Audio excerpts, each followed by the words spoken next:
함께 나누실 말씀은 사무엘하 19장 1절부터 8절까지 말씀입니다. 한 절씩 교독하겠습니다. 요압은 왕께서 압살롬 때문에 통곡하며 슬퍼하셨다 하는 소식을 들었습니다. 온 백성들에게도 그날의 승리가 슬픔으로 바뀌었습니다. 그날 군사들이 왕께서 그 아들 때문에 슬퍼하신다 하는 말을 들었던 것입니다. 그날 군사들은 싸움에서 패배한 군사들이 부끄러워 슬그머니 들어가듯 그렇게 성 안으로 들어갔습니다. 왕은 여전히 얼굴을 가리고 큰 소리로 울었습니다. 내 아들 압살롬아, 압살롬아, 내 아들아, 내 아들아. 그때 요압이 집으로 들어가 왕께 말했습니다. 오늘 왕께서는 왕의 모든 군사들을 수치스럽게 만들고 계십니다. 저들은 왕의 목숨과 왕의 아들, 딸들과 왕의 아내와 후궁들의 목숨을 구해주지 않았습니까? 왕이 이렇게 하시는 것은 왕께 반역한 사람들은 사랑하고 왕을 사랑하는 사람들은 미워하는 것입니다. 오늘 왕께서는 왕의 장군들과 군사들은 왕께 있으나 마나한 사람들이라는 것을 분명히 보여주셨습니다. 차라리 압살롬이 살아있고 우리 모두가 죽었다면 왕은 오히려 더 기뻐하셨을 것이라는 생각마저 듭니다. 그러니 이제 밖으로 나가 왕의 군사들에게 위로의 말씀을 해주십시오. 여호와를 두고 맹세하는데 왕이 밖으로 나가지 않으시면 밤이 오기 전에 왕 곁에 남아있을 군사가 한 명도 없을 것입니다. 그것은 왕이 어릴 적부터 지금까지 당한 모든 재앙보다 더 심한 환란이 될 것입니다. 그러자 왕이 일어나 성문에 자리를 잡고 앉았습니다. 군사들은 왕께서 성문에 앉아 계신다 하는 말을 듣고 모두 그 앞으로 나아갔습니다. 한편 이스라엘 사람들은 자기 집으로 도망쳤습니다. 네. 오늘도 우리와 함께 하시는 하나님을 찬양합니다. 주님의 놀라운 은혜가 여러분과 함께하는 또 여러분을 지키는 삶이 되길 축복합니다. 우리 모두는 성공을 꿈꿉니다. 하지만 성공이라고 해서 다 좋은 것은 아닙니다. 또 실패라고 해서 이 실패가 다 나쁜 것도 아닙니다. 성공과 실패가 어떻게 이루어지고 있는가가 중요한 것이죠. 하나님께서 기뻐하시는 일의 성공은 좋은 것입니다. 하지만 하나님께서 기뻐하시지 않는 일, 그 일은 오히려 실패하는 것이 좋은 것입니다. 압살롬의 반역이 실패로 돌아갔습니다. 성공할 줄 알았는데 실패를 하게 됐고 결국은 죽음을 맞이하게 됐습니다. 압살롬의 실패, 패배, 심지어 죽음은 하나님의 손 위에 있었던 일입니다. 17장 14절 말씀에 보면 후세를 통해서 탁월했던 아이도벨의 전략을 멈추게 된 것에 대해 성경은 이렇게 해석하고 기록하고 있습니다. 여호와께서 압살롬에게 재앙을 주시려고 아이도벨의 좋은 계획을 좌절시켰기 때문이라고 성경은 기록하고 있습니다. 그러니까 이 후세를 통해서 아이도벨의 전략을 멈추게 된 것이 압살롬에게 재앙을 주시려고 하나님께서 그렇게 하셨다. 하나님께서 그렇게 좌절시키고 막으신 일이다 라고 해석하고 있어요. 결국 하나님께서는 압살롬의 반역을 기뻐하신 것이 아니고 그것이 잘못된 것이라고 하나님께서는 말씀하시는 것이고, 그리고 그 일을 통해 결국은 압살롬의 반역은 실패하게 될 것이고 그 가운데 재앙을 당하는, 죽음을 맞이하게 되는 일이 있게 될 것이다 라는 걸 성경이 말씀하고 있는 것이죠. 그렇기 때문에 이 압살롬의 반역의 패배, 실패는, 그리고 그에 따른 죽음은 하나님의 손길 위에서 있었던 일입니다. 하나님께서는 압살롬의 반역이 실패로 끝나도록 하신 것이죠. 압살롬의 이 반역은 다윗의 군대의 열심과 하나님의 이 섭리로 실패하게 된 것이에요. 하나님의 섭리가 그 가운데 있고 또 다윗의 군대가 열심히 전쟁 가운데 승리를 이뤄낸 것이기 때문에 이 반역이 멈추게 된 것입니다. 다윗은 그 가운데서도 압살롬을 죽이지 말라고 당부를 하였죠. 압살롬을 죽이지 말라고 한 것은 하나님의 뜻이기보다는 다윗의 자신의 마음입니다. 하나님께서 압살롬의 생명을 살려두어라 이렇게 말씀하신 것이 아닙니다. 이것은 다윗의 자신의 마음인 거죠. 이해는 됩니다. 자신의 아들인데 죽는 일이 좋지 않죠. 그렇기 때문에 이 전쟁에 다윗의 군대가 승리하기를 바라면서도 압살롬만큼은 죽이지 말고 살려두길 원했던 것. 이것은 다윗의 마음입니다. 하지만 하나님은 이것을 이 압살롬이 징계받는 것, 이것을 하나님의 뜻으로 삼으셨습니다. 여러분, 내가 하고 싶은 것과 내게 필요한 것은 다른 것이죠. 죄성 있는 내가 원하는 것보다 나의 필요를 채우시는 하나님의 뜻을 알고 순종하는 것이 복된 삶입니다. 내가 원하는 것이 이루어지는 것이 다 하나님의 뜻이 아니죠. 하나님이 뜻하시는 것이 온전히 이루어지는 것이 하나님의 뜻입니다. 하나님은 하나님이 기뻐하시는 일을 하고 하나님께서 뜻하신 바를 이루시는 분이십니다. 그렇기 때문에 우리가 기도하고 또 우리가 받아들이고 우리가 순종해야 되는 것은 내가 원하는 일만 이루어지기를 바라는 것이 아니라 내가 원하는 것이 있지만 그것을 넘어서 하나님이 기뻐하시고 하나님이 원하시는 것이 무엇인가를 아는 것이에요. 여러분, 겟세마네 동산에서 예수님의 기도를 기억하시지 않습니까? 내 뜻대로 마시고 아버지의 원대로 하옵소서. 십자가를 지는 이 일을 예수님은 피하고 싶었지만 하지만 예수님께서 원하시는 일이 아닌 하나님의 뜻대로 하옵소서. 여러분, 이것이 우리의 기도여야 됩니다. 내가 원하는 것. 압살롬을 살려두는 것, 이것은 다윗이 원하는 마음이지만 하나님의 계획은 그가 징계를 받는 일이었죠. 이 일에 대해서 요압이 질책을 합니다. 이 압살롬이 죽은 일에 대해서 결국 다윗이 너무나 슬퍼하고 있습니다. 자신의 사사로운 감정으로 슬퍼하고 있는 것이죠. 하나님의 뜻을 받아들이기보다는 자신의 감정에 따라 슬퍼하고 있는 이 일은 좋지 않은 것으로 성경을 해석하고 있어요.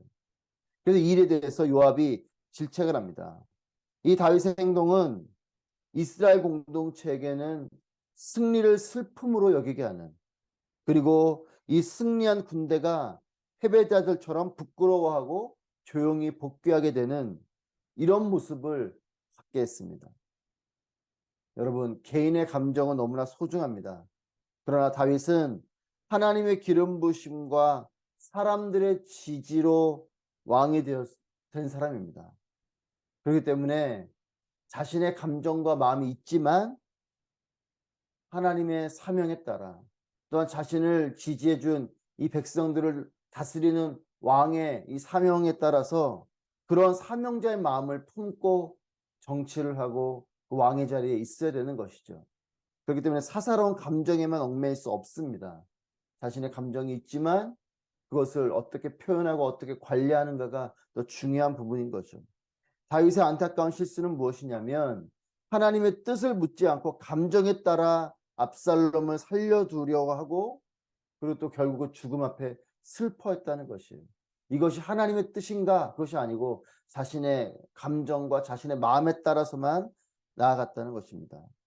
그리고 두 번째는 이 사사로운 감정을 드러내는 것을 통해서 국가 공동체에게 침울함과 또 압살롬을 죽인 일에 대해서 큰 실수를 한 것 같은 그렇게 사기를 떨어뜨리는 일을 하게 했다는 것입니다. 이것이 지금 다윗이 오늘 본문을 통해서 연약한 모습을 드러내고 있는 것입니다. 6절 말씀 보시면 이렇게 말합니다. 압살롬이 살아있고 우리 모두가 죽었다면 왕은 오히려 더 기뻐하셨을 것이라는 생각마저 듭니다. 압살롬이 차라리 살아있고 우리 군대 모두가 죽었다면 왕이 기뻐했겠습니다. 여러분, 이 말은 무엇입니까? 이 왕 앞에 불편한 마음을 드러내는 거죠. 불평과 불만을 하는 것입니다. 왕이 반역자인 그 압살롬을 차라리 살려두고 우리 모두가 압살롬에게 지고 다 죽었다면 그러면 오히려 기뻐하셨겠군요. 이 말을 하는 거죠. 공을 세운 일이 잘못을 한 것을 과오를 범한 것처럼 보여지는 것. 그리고 칭찬받을 일이 비난받은 일처럼 보여지는 것. 여러분, 다윗의 행동을 통해서 이스라엘은 이런 혼란스러운 마음을 품게 되는 것입니다. 여러분, 감성과 감정은 중요합니다. 감성 중요하고 감정도 중요하죠. 하지만 감성주의, 감정주의로 가면 이것은 위험합니다. 여러분, 권위가 중요하지만 권위주의가 위험한 것과 같은 것이죠.